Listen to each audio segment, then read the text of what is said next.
नमस्कार, बोलिरहेको छु म वकिल पुन मगर, मोटिभेसनल स्पिकर सदा झैँ आज पनि उपस्थित भइसकेको छु मित्रहरू। तपाईहरूमाझ धेरै महत्त्वपूर्ण कुराहरू लिएर उपस्थित हुने गर्दछु भने विभिन्न उत्प्रेरणात्मक कुराहरू लिएर पनि उपस्थित हुने गर्दछु। किनकि मेरो यो युट्युब च्यानलमा नयाँ हुनुहुन्छ भने पक्कै पनि सब्सक्राइब, लाइक र सेयर गर्न नबिर्सनुहोला मित्रहरू। आजको विषयवस्तु रहेको छ चिन्ताले चितासम्म पुर्याउँछ। मित्रहरू, एकदमै उत्प्रेरणात्मक र मन छुने यो महत्त्वपूर्ण कथा सुनाउनको लागि तपाईहरूलाई माझ म अनुमति माग्दछु। एक दिनको कुरा हो मित्रहरू, जहाँ एउटा देशमा राजा बस्थे। ती राजा रानी सँगै थिए, तर एक दिन त्यो घरभन्दा बाहिर ती बच्चाहरूलाई नुहाइ-धुवाइ गर्दै थिइन् ती रानी। र रानीले नुहाइ-धुवाइ गरिरहँदा त्यो भगेराको गुड देखेछन् उनीले। त्यो भगेराको गुड देखिसकेपछि उनले एकहोरो हेरिरहेछन्। धेरैजसो सधैँजसो भगेरा र भगेरीले त्यो गुड लगाइरहेको र फुल पारेको अनि बच्चा पाएको सम्म देखेछन्। तर त्यही दिन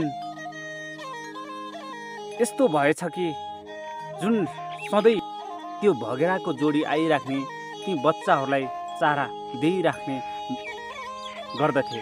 ती दिइराख्ने क्रममा एक दिनको कुरा हो मित्र, जुन दिइराखेको चारा खुवाउने एकजना जुन पोथी भगेरा त्यो गुडसम्म आउन भ्याएनन् र उनी नआइसकेपछि त्यो भाले भगेराले मात्र एक दुई दिन त स्याहार गर्यो नै।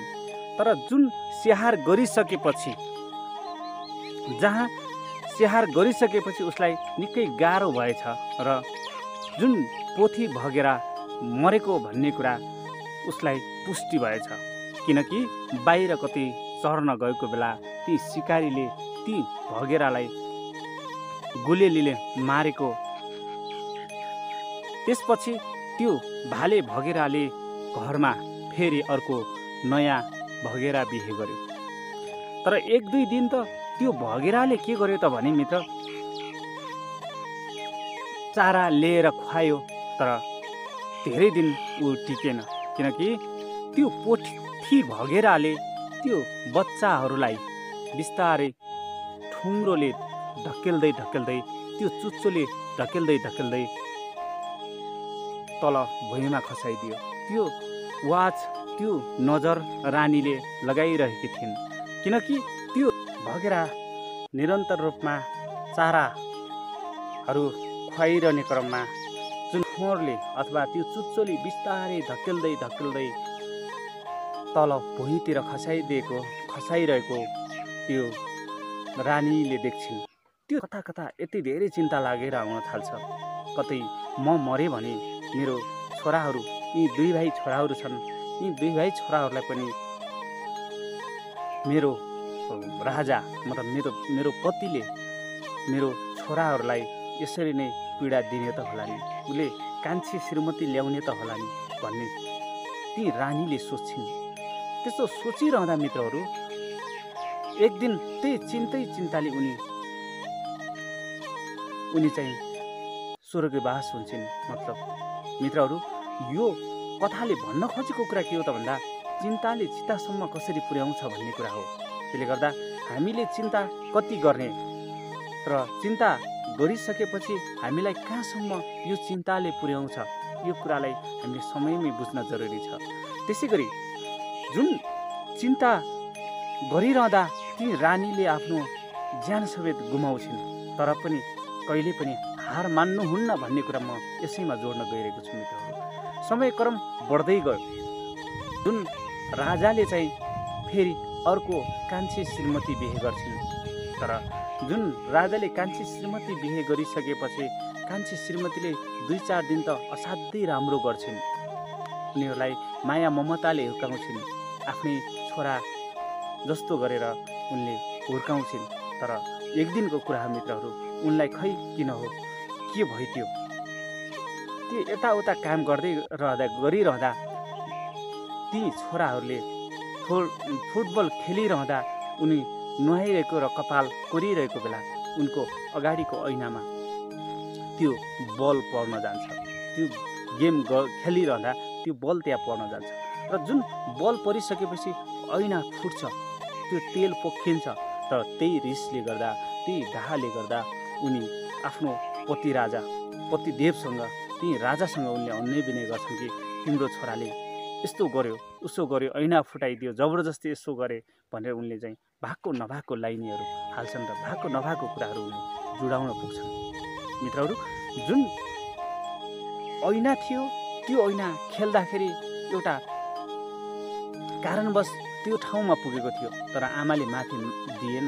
तर राजासँग ती कुरा भनिसकेपछि राजाले के भने त भन्दा, के भयो तिमीलाई, किन ठुस्के कि भन्दा उनी नबोलेर रोइ मात्र राखिन्।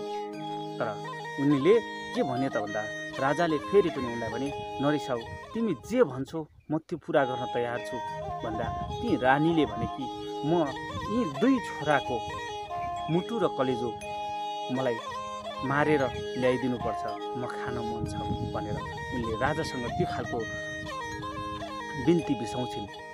त्यो बिन्ती बिसाइसकेपछि राजाले श्रीमती नजिक नभएर छोराछोरी नजिक भएको उनी ठान्दैन। तर जुन राजाले यसो टेक्निक लगाउन र ती सैनिकहरूलाई पठाउँछन् जङ्गलतिर, ती दुई भाइलाई लगेर अनकन्टार जङ्गलमा ती सेनाहरू लगेर जान्छन्, ती प्रहरीहरू लगेर जान्छन्। तर बाटोमा जाँदै गर्दा ती सेना प्रहरीहरूले के भन्छन् त भने, ओहो होइन, हामी यसो गर्न हुँदैन, हामी बरु त्यो मृगहरू मारेर हामी मृगको चाहिँ मुटु कलेजो ल्याउनुपर्छ, यिनीहरूलाई यहीँ छोड्नुपर्छ भन्ने हेतुले उनीहरूलाई त्यहाँ जङ्गलमै छोडिन्छ। मित्रहरू, ती जङ्गलमा छोडिसकेपछि ती जमाउँछन्, तर आएको बाटो पनि भुलिहाल्छन्। बिचरा ती बच्चाहरूलाई के थाहा हामीलाई यस्तो गर्न ल्याइएको हो भन्ने कुरा। तर ती सेना र पाले प्रहरीले के गर्छन् त भने, जुन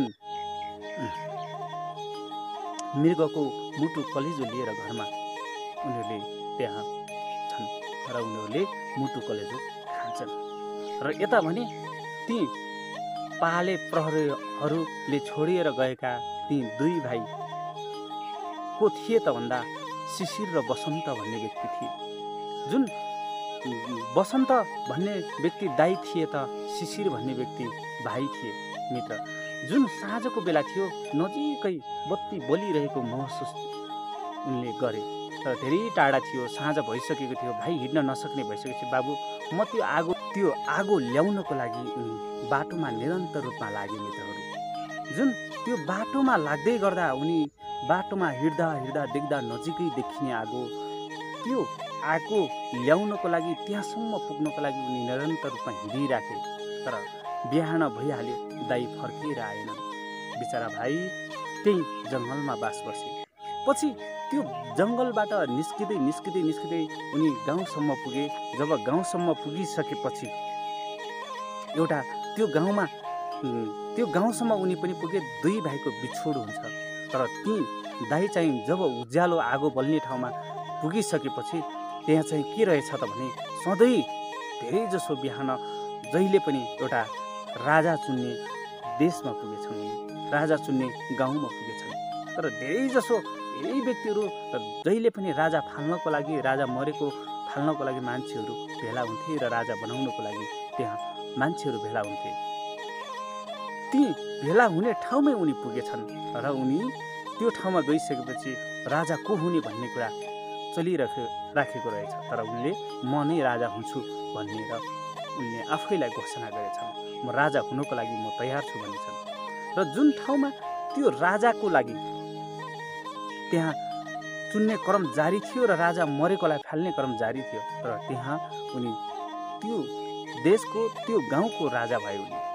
जब उनी राजा भए र राति होइन मान्छेहरू किन मर्छन् त भन्ने पुरा उसले चाहिँ जुन बसन्त भन्ने व्यक्ति जुन थिए उनले चाहिँ राजाको लागि उनी किन मर्छन् त भन्ने सोचले उनले आफूसँगै तरवार राखेर उनी सुते।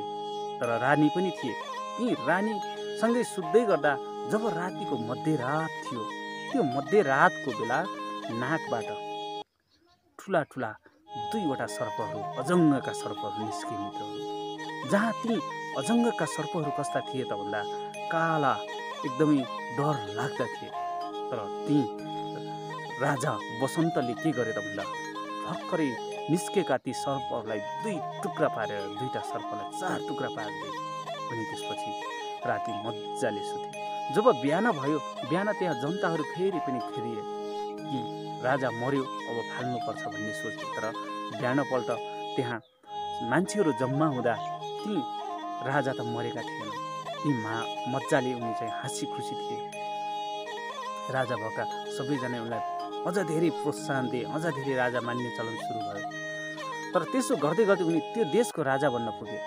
जब साहसी र आँटिला ती वसन्त, ती राजाले ठुलो राज चलाए, अत्यन्तै राम्रो बनाए। तर धेरै वर्ष पछाडि उनले एउटा ठुलो कार्यक्रमको आयोजना गरे, जसले शिशिर वसन्तको कथा भन्छ। त्यो व्यक्तिलाई ठुलै धनराशिको आयोजना गरिएको छ, त्यहाँ पुरस्कारको व्यवस्था गरिएको छ।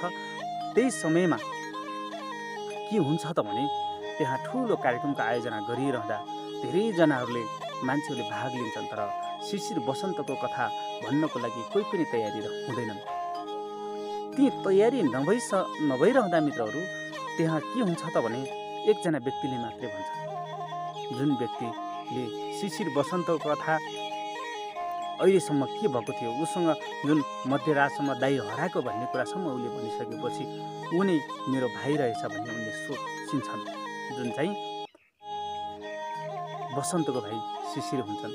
अनि बल्ल चाहिँ के हुन्छ त भन्दा दाइ र भाइको चिन्जान भएको त्यो दिन, त्यो क्षण अति रमाइलो र रमणीय बन्छ। एकले अर्कालाई रिस्पेक्ट गर्छन्, भाइ भनेको तिमी नै रहेछ भन्ने कुराहरू हुन्छ। यी कुराहरू भइसकेपछि हेर्नुहोस् त, कहिले पनि हामीले यो कथाले भन्न खोजेको कुरा के हो त भन्दा हामी कहिले पनि हार खानुहुन्न। हामी कहिले पनि चिन्ताले हामीलाई चितासम्म पुर्याउने काम नगरोस्। जुन चिन्ताले गर्दाखेरि आज आमा जुन चितासम्म पुगेका कुराहरू र जुन आफूले हार नखाएर हामीले अहिलेसम्म निरन्तर रूपमा त्यसरी लाग्यो भने हामी पक्कै पनि थुप्रै महत्त्वपूर्ण कामहरू, महत्त्वपूर्ण कुराहरू गर्न सक्छौँ भन्ने मलाई लाग्छ। त्यसले गर्दा मित्रहरू, आजको बसाइमा पक्कै पनि तपाईँहरूलाई मैले महत्त्वपूर्ण कुराहरू तपाईँहरूमा सेयर गरेँ। पक्कै पनि यस्तै महत्त्वपूर्ण मोटिभेसनल भिडियो हेर्नको लागि तपाईँहरू सम्पूर्णले यो मेरो च्यानल सब्सक्राइब गर्नुभएको छैन भने सब्सक्राइब गरिदिनु होला र नजिकै रहेको बेल आइकन थिच्न नबिर्सनु होला, किनकि मैले राखेका ती भिडियोहरू तपाईँहरूमा सधैँ अटो आउन् र तपाईँहरूले फेरि पनि यस्तै विभिन्न स्टोरीहरू, विभिन्न मिठा र महत्त्वपूर्ण स्टोरीहरू, जीवन परिवर्तनका कथाहरू तपाईँहरूमा आइपुग्ने छन् र ती कथाहरूले तपाईँहरूको जीवनमा थोरै भए पनि जीवन बदल्न सहयोग गर्नेछन् भन्ने मलाई लाग्छ। त्यसले गर्दा मित्रहरू, यहाँहरू सम्पूर्णलाई अहिलेसम्म भिडियो हेरिदिनु भयो र सुनिदिनु भयो, यहाँहरू सम्पूर्णलाई धेरै धेरै धन्यवाद भन्दै म बिदा हुने अनुमति माग्छु। हवस् त, नमस्कार।